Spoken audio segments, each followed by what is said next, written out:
Hey guys, I hope you've been enjoying the series. So now we'll get into the nines. The nines in tarot signify the near end completion of a cycle or a lesson according to the suit.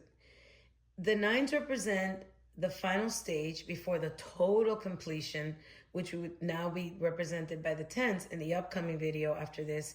And this marks a point of transition and also deep personal reflection and the intense consequences of previous actions. So here's some of the key themes of the nines. One is culmination and endings. The nines indicate that a past lesson or phase is almost over and allowing for a moment of reflection before the end. Another one is intense energy. Unlike the earlier cards, nines possess intense personal, emotional, or material weight. And the other one is reaping rewards or lessons. They represent the fruits of the earlier labors, the earlier efforts, whether they were good or bad. So I'll go over the nines, a brief overview, and then we'll get deeper into them. For example, the Nine of Wands. The Nine of Wands indicates resilience, persistence, and determination when faced with obstacles or exhaustion. The Nine of Cups represents satisfaction, contentment, and wish fulfillment. This is often known as the wish card. The Nine of Swords indicates anxiety, nightmares, deep sorrow, or even mental anguish. The Nine of Pentacles can signify abundance, self-sufficiency, luxury, and enjoyment of the fruits of your labor. So now, in itself, the number 9 is a single-digit number. So it's the near completion, and now the person could look ahead to what is the next stage, which would be the 10. The nines represent a point where the energy has been fully realized and shows total material independence, while the Nine of Swords, for example, the Nine of Pentacles represents total material independence, while the Nine of Swords represents the pinnacle of mental worry. So now we'll go over the cards individually. For example, we'll start with the Nine of Pentacles. The Nine of Pentacles is a card that signifies earned abundance, refined independence, and even self-sufficiency. It means that now you can enjoy the fruits of your labor, represents financial security, leisure, and a freedom to indulge in life's luxuries. Upright within the financial independent context, this represents you have successfully created a secure, stable, and prosperous life through your hard work and dedication. It also signifies that you're self-reliant, someone who has built a reality to be proud of and relies on their own skills and self-belief. As far as enjoyment, it's a green light to pause and appreciate your achievements and treat yourself to the finer things you have cultivated.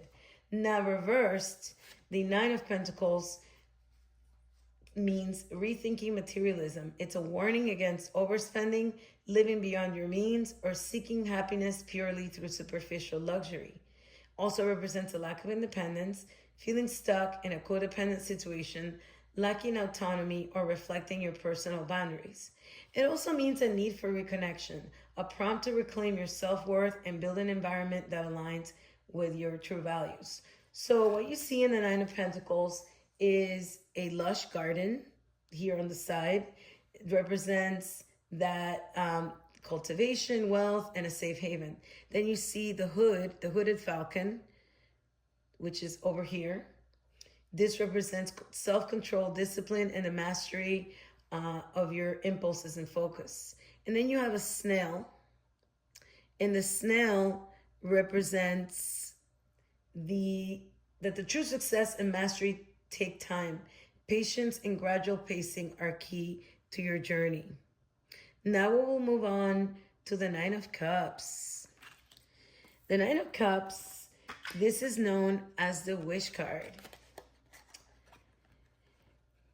This represents your emotions and desires. The Nine of Cups means that your emotional goals, your manifestations, and your greatest wishes are coming to fruition. It's also something that represents satisfaction, comfort, and deep commitment. Upright, this means wish fulfillment, meaning that the universe is aligning to bring your desires to light. Whatever you have been striving for is within reach. It can also mean contentment, meaning a period of joy, peace, and emotional stability where you feel completely satisfied with your current circumstances. Another one is self-appreciation, meaning that It's a time to step back and enjoy the fruits of your labor. So indulge in luxuries or pleasures of life. Reversed, the Nine of Cups can mean overindulgence, meaning the energy of satisfaction can tip into excess, whether that means overspending, overeating, or even becoming party heavy. It can also mean someone smug, someone too self satisfied, or ignoring the needs of those that are around this person. Another one can mean unfulfilled wishes, meaning someone that has wishes, remorse, getting exactly what you thought you wanted, only to realize it's not what you need, or unrealistic dreams that are not panning out. Here are some of the key themes in the Nine of Cups. In astrology, this is Jupiter in Pisces, bringing themes of boundless optimism and emotional ecstasy. In numerology, the number 9 points to near completion, which means attainment and sometimes enjoying emotional fulfillment in solitude before taking that final step to the collective 10. Like, for example, the 10 of Cups, the 10 of Pentacles. The advice for the 9 of Cups is to take the time to be present and soak in the good things happening right now. Also, practice gratitude for your blessings and don't be afraid to clearly name your next desires. Now we will move on to the 9 of Wands. The Nine of Wands is a card of resilience, perseverance, and being battle weary but unbroken. It indicates you have been through a tough period, you're facing a trial or a challenge, or rather a challenging period, and have the inner strength to finish what you started. The key themes of this card are endurance, meaning that now you're near the finish line. Even if you're exhausted and bruised, you possess the stamina to push through the end. It means defensiveness and boundaries. This card is warning you to protect your energy. You may be putting up walls out of self-preservation because of past experiences. Another one is paranoia and caution. This means that there's a fine line between being prepared for unexpected setbacks and being overly suspicious of others. Upright, this card honors your strength. It advises you to keep going despite setbacks. Draw on your hidden reserves of willpower and maintain healthy boundaries so you don't burn out. Reverse, the Nine of Wands suggests that you're hitting a wall.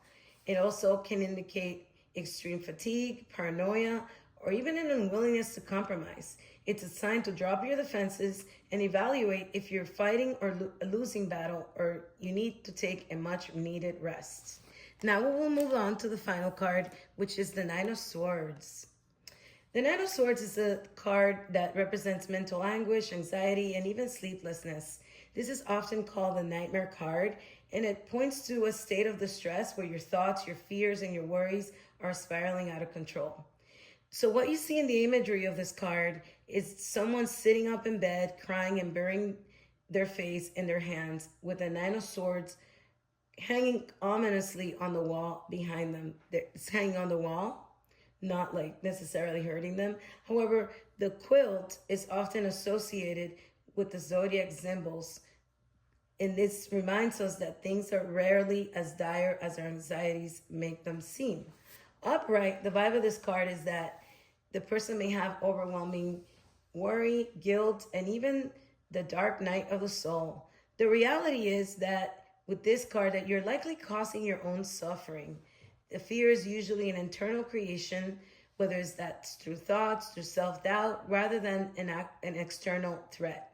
The actionable advice for the Nine of Swords is to break the cycle, to stop letting others dictate your reality. Communicate with others, ground yourself in the present, and remember that this mental storm is temporary. Reverse, the vibe of this card is relief, recovery, the end of a stressful period. The reality is that the worst of your anxiety is passing and you're finally able to rest and heal. The actionable advice for the Nine of Swords reverse is to let go of the guilt, face the truth of your situation, and seek help or open up to a trusted friend or professional if you need support.